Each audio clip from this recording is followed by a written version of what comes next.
Hidhattoonni bakka biraatii dhufan amantoota waldaa warra wangeelaa makaana Yesuus Itoophiyaa Saasiggaatti waaqeffachaa turan jumlaan fixan።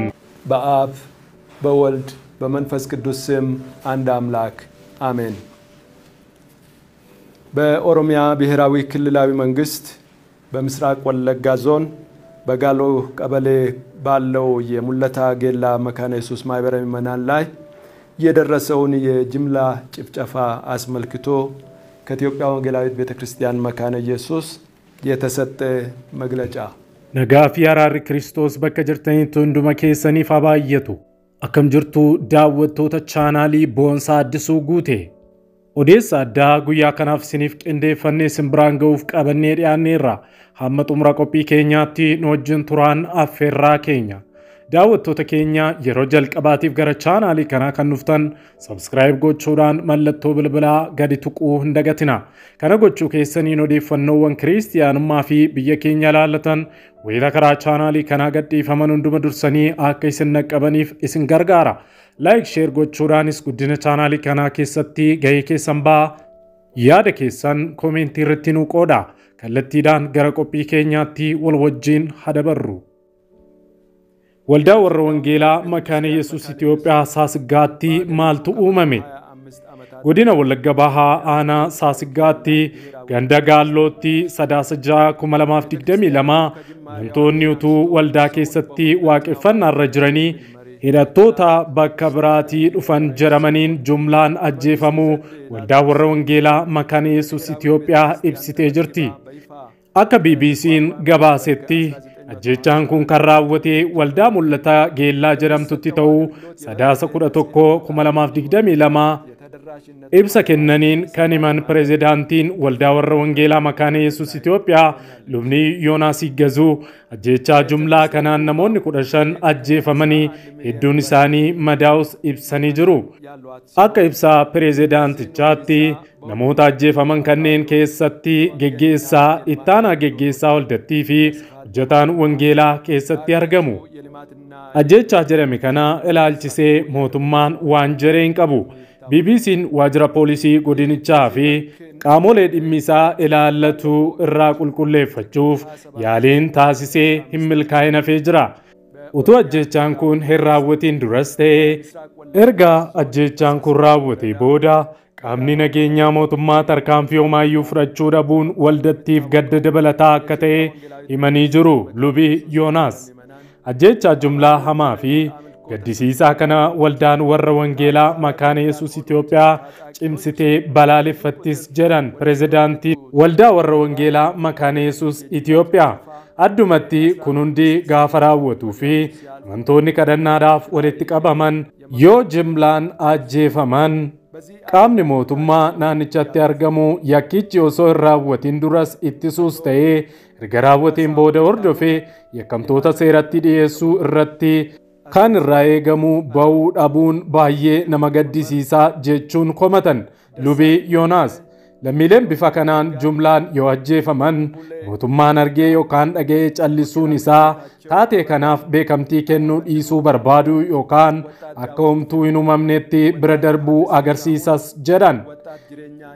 Kan baay'ee nama gaddisiisu waldattii keessatti qalamuu isaaniiti.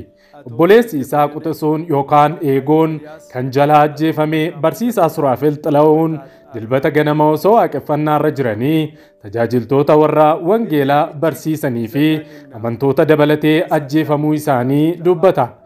Obboleessi isaa kan ajjeefame Kaasaawun Xila'uun Dinagdee kan jedhamu ogummaan barsiisaa yoo ta'u geggeessaa waldattii akka ta'e Suraafel BBC'tti himee jira. Obboleessi isaa ga'eessa waggaa 40 ta'ee fi abbaa ijoollee 4 kiristiyaana waldaa keessatti dhalatee guddate waan ta'eef wangeela lallabuu malee hamminaa fi jallina tokko illee kan hin qabnedha kan jedhu barsiisaa Suraafel. Qajeelummaa obboleessa isaa kanaa immoo maatii namoonni waliin hojjetuu fi hawaasni ragaa ba'uufis jedha. Obboleessi isaa dhimma hokkora kamiiyyuu keessatti hirmaatee kan hin beekne ta'uu kan himu Suraafel. Wanti nama gaddisiisu ammoo waldaa keessatti albeedhaan qalamuu isaaniitis jedhetu jira. Sinodoosii giddugaleessaa makaana Yesuus Naqamtee irraa namni BBC'n dubbisee fi nageenya isaaniif maqaa isaanii akka dhaamu kan hin feene ajjeefamuu amantoota iddoo waldaa mul'ata geellaa xalayaadhaan waldaa makaana Yesuus Itoophiyaatti beeksisuu isaanii himan. Xalayaan Sinodoosii giddu galeessa irraa barraa'ee fi amantoonni waldaa keessatti ajjeefamuu ibsu kun jalqaba torban kana irraa kaasee miidiyaa hawaasaa gubbaatti bal'inaan qoodamaa ture. Caasaan waldaa keenyaa Finfinnee jiru qaama ilaallatu haasofsiisanii nageenya amantoota keenyaa fi hawaasa keenyaa akka eegsisaniif xalayaa sana barreessinees jedhu namni kun. Maaltu ta'e? Tajaajilaa waldattii kan ta'e namni gara biraan nageenyummaa isaaniitiif jecha maqaan isaanii akka hin dhaamne BBC gaafatanii fi Sinodoosii giddu galeessaa jalatti caasaa sabakaa irraa kan hojjetan akkuma ajjeechaan kun raawwateen namoonni lubbuun hafan bilbilanii fi waan ta'e akka itti himan dubbatu. Namoonni meeshaa sagalee qabuu fi hin qabne qabatanii waldattii galanii geggeessitoota waldaa gara alaatti erga baasanii booda mooraadhuma keessatti albeedhaan waraananii qalanii ajjeesan jiran.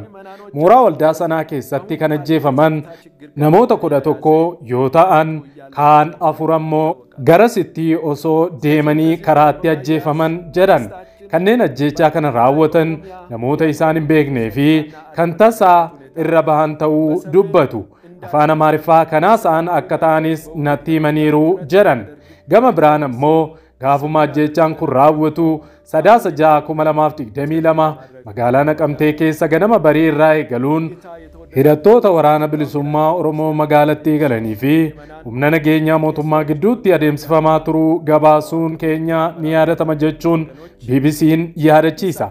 Haa ta'u malee bakki ajjeechaan kun itti raawwate magaalaa Naqamtee irraa gara kiiloomeetirii 15 akka fagaatus dubbatu.